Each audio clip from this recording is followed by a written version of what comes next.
Now students लेते हैं question number 27। Okay, तो क्वेश्चन नंबर 27 में कह रहा है हेट्रो एटम्स प्रेजेंट इन। अब मेरी बात ध्यान से सुनिए, हेट्रो एटम क्या होते हैं, सुनो बच्चों ध्यान से। जब आप ऑर्गेनिक केमिस्ट्री पढ़ लो, यानी कि जब आपने कार्बन एंड इट्स कंपाउंड वाला चैप्टर पढ़ा हुआ है, तो आप कोई भी कंपाउंड देख लो, आप इथेनॉल देख लो, ठीक, आप एसिटिक एसिड देख लो, जितने भी आपने कार्बोक्सिलिक एसिड आपने देखे, अल्कोहल आपने देखे होंगे, मीथेनॉल, इथेनॉल, तो उसमें कार्बन हाइड्रोजन तो होते ही होते हैं। आई रिपीट, जो आपने ऑर्गेनिक कंपाउंड्स पढ़े हैं बच्चों, उसमें आपको कार्बन और हाइड्रोजन तो मिलेंगे ही मिलेंगे। क्या क्या मिलेगा आपको? कार्बन एंड हाइड्रोजन के एटम तो मिलेंगे ही मिलेंगे। तो इसको छोड़कर आपको ना तो कार्बन देखना है ना तो हाइड्रोजन देखना है, ठीक है बच्चों। तो कार्बन और हाइड्रोजन को छोड़ के यदि कोई दूसरे टाइप के एलिमेंट के एटम अगर आपको दिखाई पड़ जाए तो उसको ही हम हेट्रो एटम बोलते हैं, ठीक है। So atoms other than carbon and hydrogen in any organic compound, कोई ऑर्गेनिक कंपाउंड होगा। ऑर्गेनिक कंपाउंड क्या होते हैं? कार्बन के कंपाउंड्स ऑर्गेनिक कंपाउंड होते हैं, जिसमें कार्बन प्रेजेंट होता है, जनरली उसको हम क्या बोलते हैं? ऑर्गेनिक कंपाउंड, ठीक है ना। लेकिन आपको पता है हर एक कंपाउंड जिसमें कार्बन प्रेजेंट हो वो ऑर्गेनिक कंपाउंड नहीं होता है। हम उतनी डिटेल में नहीं जा रहे हैं, सुनो ध्यान से। यानी कि ऑर्गेनिक कंपाउंड में कार्बन और हाइड्रोजन को छोड़कर दूसरे एलिमेंट्स, अगर आपको दूसरे एलिमेंट के एटम दिखाई पड़ जाते हैं तो वो हेट्रो एटम है। अब सुन लो कौन कौन से एलिमेंट बोर्ड एग्जामिनेशन में आपको दिखाई पड़ सकते हैं, वो आप समझो।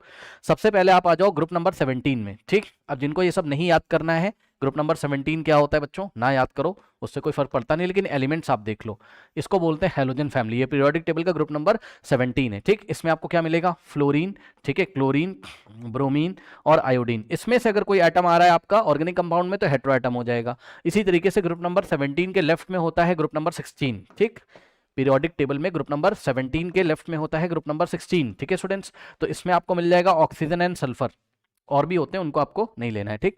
तो ऑक्सीजन सल्फर ये हेट्रो एटम हो जाएंगे। इसी तरीके से ग्रुप नंबर 16 के लेफ्ट में होता है ग्रुप नंबर 15, इसमें आता है नाइट्रोजन, ठीक। तो एग्जाम में इन सभी एटम्स में से अगर आपको कुछ भी मिल जाएगा ग्रुप नंबर 15, 16 और 17 में से, ठीक, तो इन सबको आप बोल देना यही आपको मिलेंगे, इसके अलावा आपको कुछ नहीं मिलेगा, ठीक। यही हो गया आपका क्या? हेट्रो एटम्स, ठीक। तो चलिए अब आ जाइए बच्चों, ये आपको इन्होंने कंपाउंड दे दिया, ठीक। इस कंपाउंड में देखिए कार्बन है, हाइड्रोजन है, carbon hydrogen, carbon hydrogen, carbon hydrogen, इनको नहीं देखना है, कार्बन हाइड्रोजन को नहीं देखना है। ऑर्गेनिक कंपाउंड है, कार्बन हाइड्रोजन तो होगा ही, ठीक। कार्बन हाइड्रोजन को छोड़कर बाकी जो सारे हैं इनमें से कोई क्या है, जाके चेक करो। यस सर ऑक्सीजन है, यस सर, ये ऑक्सीजन हो गया आपका क्या? ओ का मतलब ऑक्सीजन का एटम है, तो ये हो गया हेट्रो एटम, यानी कि ऑप्शन फर्स्ट वाला भी सही है। उसके बाद Cl लगा है, Cl का मतलब देखिए ग्रुप नंबर 17 में हेलोजन फैमिली में Cl आ रहा है, क्लोरीन, तो ये भी हो गया आपका क्या? हेट्रो एटम, ठीक। तो oxygen and chlorine. So first and fourth जाके देखिए कहां दिया हुआ है first and fourth. Yes, option D is the correct option, note कर लीजिए।